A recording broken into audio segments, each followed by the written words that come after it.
welcoming His Excellency Anwar Ibrahim, Prime Minister and Minister of Finance of Malaysia. I invite him to address the Assembly. Dipersilakan Yang Amat Berhormat. Assalamualaikum warahmatullahi wabarakatuh dan salam Malaysia Madani. Izinkan saya bagi pihak negara dan rakyat Malaysia mengemukakan pandangan ke arah keamanan dan kesejahteraan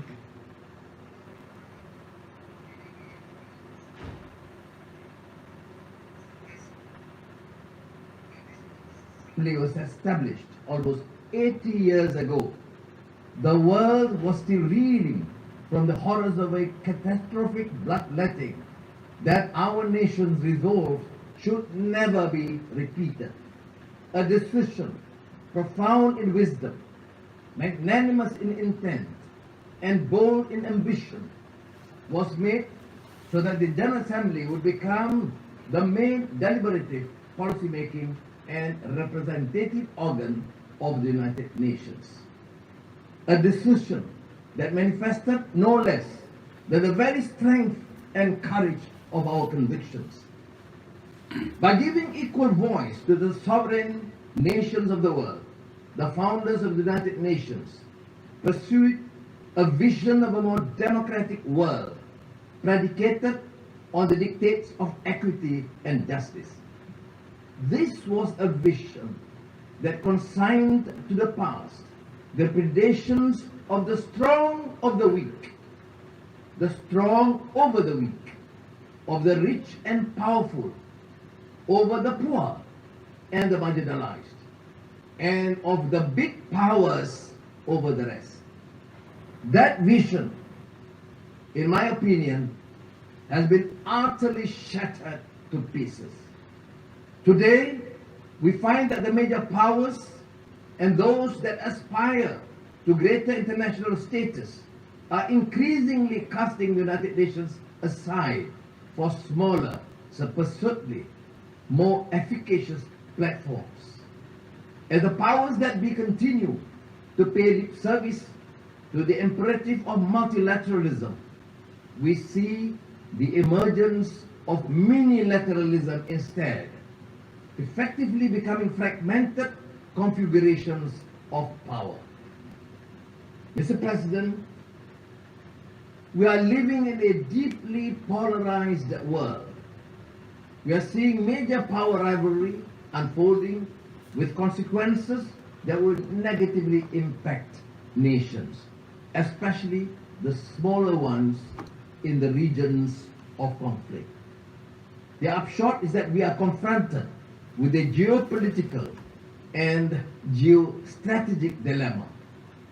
While the major powers continue to assure that a binary choice is not being imposed, the reality for many is that it is the only choice offered. Unchecked, this will ultimately lead once again to a world where the masses are unrepresented, where the few rule over the many and the many resent the few.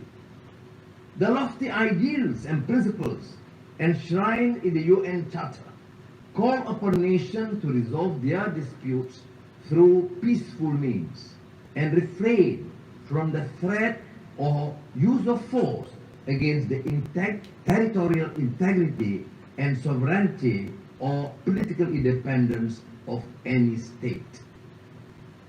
We condemned unequivocally the Russian invasion of Ukraine. This conflict in Ukraine, for example, underscores the imperative to make peace and settle differences amicably through negotiations. Nevertheless, time is not on our side, and owing to the protracted failure to deal with this Russian-Ukraine crisis, I urge for a concerted multilateral effort led by the United Nations to resolve this. We cannot choose our neighbors, but we can choose to live in peace with them.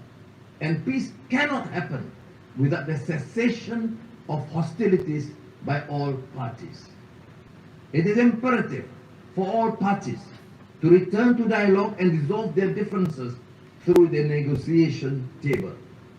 The extent of the Ukraine conflict has radiated throughout the world as food prices have skyrocketed, leading to shortages and hunger, further malnutrition and despair.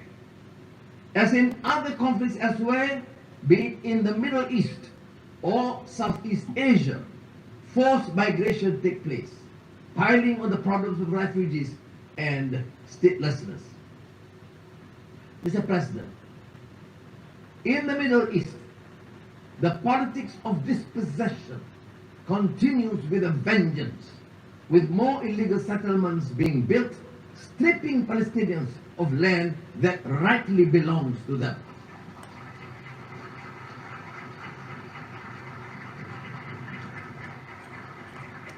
This constitutes a gross violation of international law. It also poses an insurmountable obstacle to a two-state solution, not to mention the continued killings. There is also flagrant hypocrisy in dealing with the issue of Palestine. The international community must speak up against the atrocities committed towards the Palestinians, even as they so vehemently speak out against human rights violations, injustice, and abusive regimes.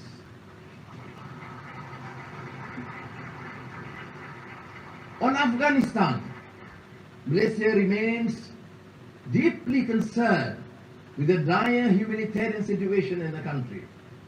This is especially so given that the country is grappling with its third consecutive year of drought and devastating locust infestation that severely undermined wheat harvest. On our part, Malaysia is committed to continue its existing people-to-people relations with Afghanistan, including through the provision of humanitarian aid. However, we remain resolute and firm in our call on the authority of Afghanistan to reverse their exclusionary and discriminatory policies against women and girls. Denying their right to go to school is a violation of the teachings of Islam, not to mention the UN Charter and the multilateral framework to human rights. They are also profoundly detrimental to the future of Afghanistan. Mr. President, we are deeply horrified by the continued post-coup violence and instability in Myanmar. This is currently among Southeast Asia's and ASEAN's biggest strategic and humanitarian challenges in recent years. The barbarism and depravity inflicted upon the people of Myanmar is indefensible and goes against the values or principles shared by the peoples and the region, in the region and globally. The support of the international community, including the United Nations, is crucial to urge continuously and maintain the necessary pressure on the military authorities to reverse their course. Inasmuch as the principle of ASEAN centrality dictates the continued atrocities must end, Malaysia calls on Myanmar to immediately implement the ASEAN 5-point consensus towards achieving peace and stability in the country.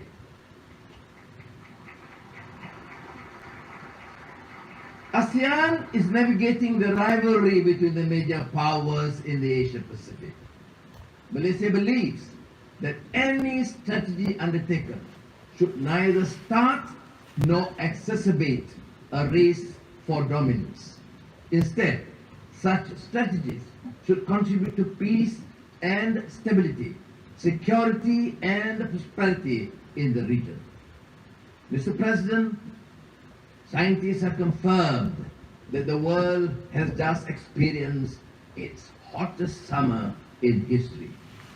We have heard Secretary General Guterres gravely declare that climate breakdown has begun.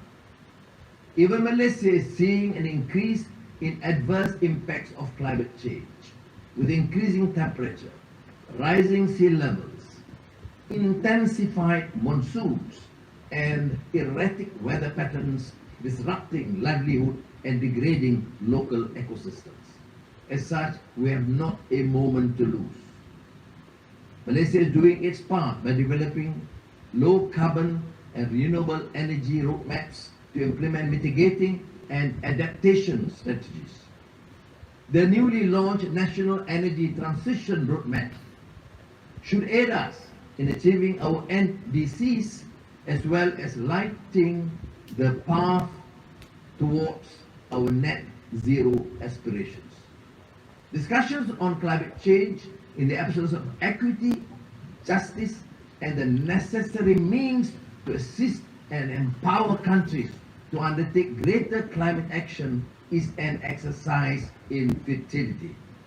We also urge the developed countries to fulfill their commitment of mobilizing $100 billion a year to support climate ambition endeavors of developing countries while recognizing that trillions of dollars per annum will be needed in the near future.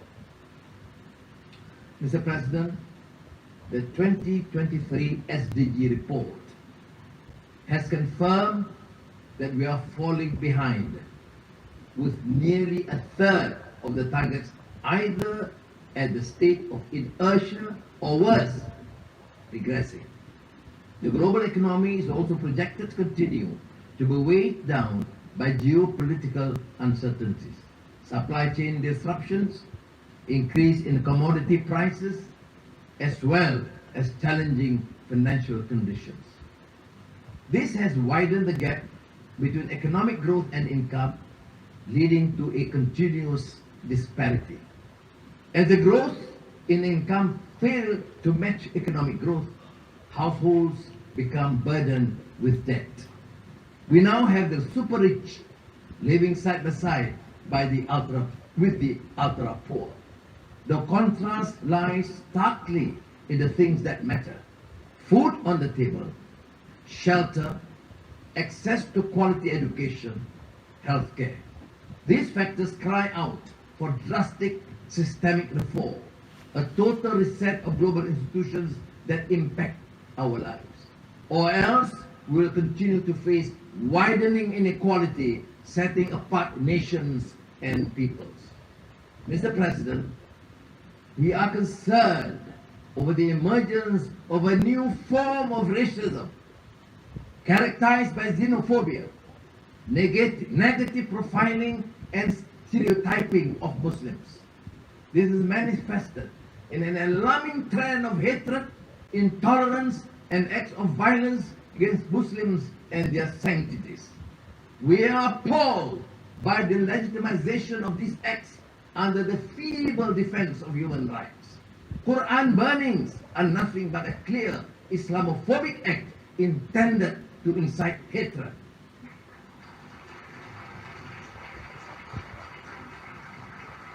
Inaction in the face of such blatant provocation to a religion is simply irresponsible and sends a dangerous message to humanity.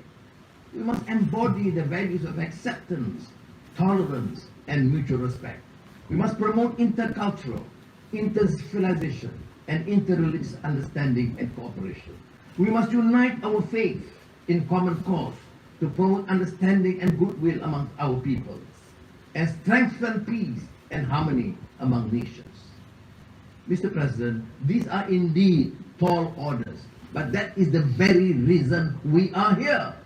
I truly believe that no challenge, however formidable, is insurmountable if we secure the collective commitment of this global community, the member states of this august institution. What we need is trust and the conviction to make the world a better place, the will to work together on a platform of consensus and solidarity.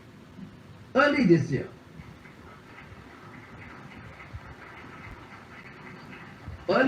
I introduced Malaysia Madani, a vision built on the pillars of core values that we believe are indispensable in any harmonious, thriving, and peaceful society.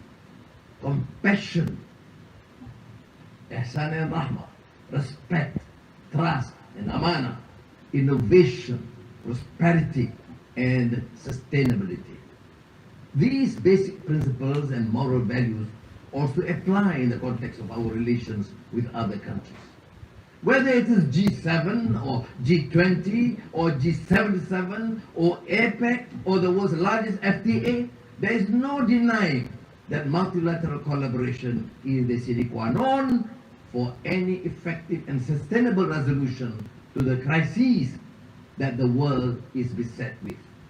In this regard, it bears stressing that Malaysia's commitment to the UN and the multilateral system is born out of the strong conviction that all countries, no matter how big or small, rich or poor, strong or weak, have a common responsibility towards creating a better world for tomorrow.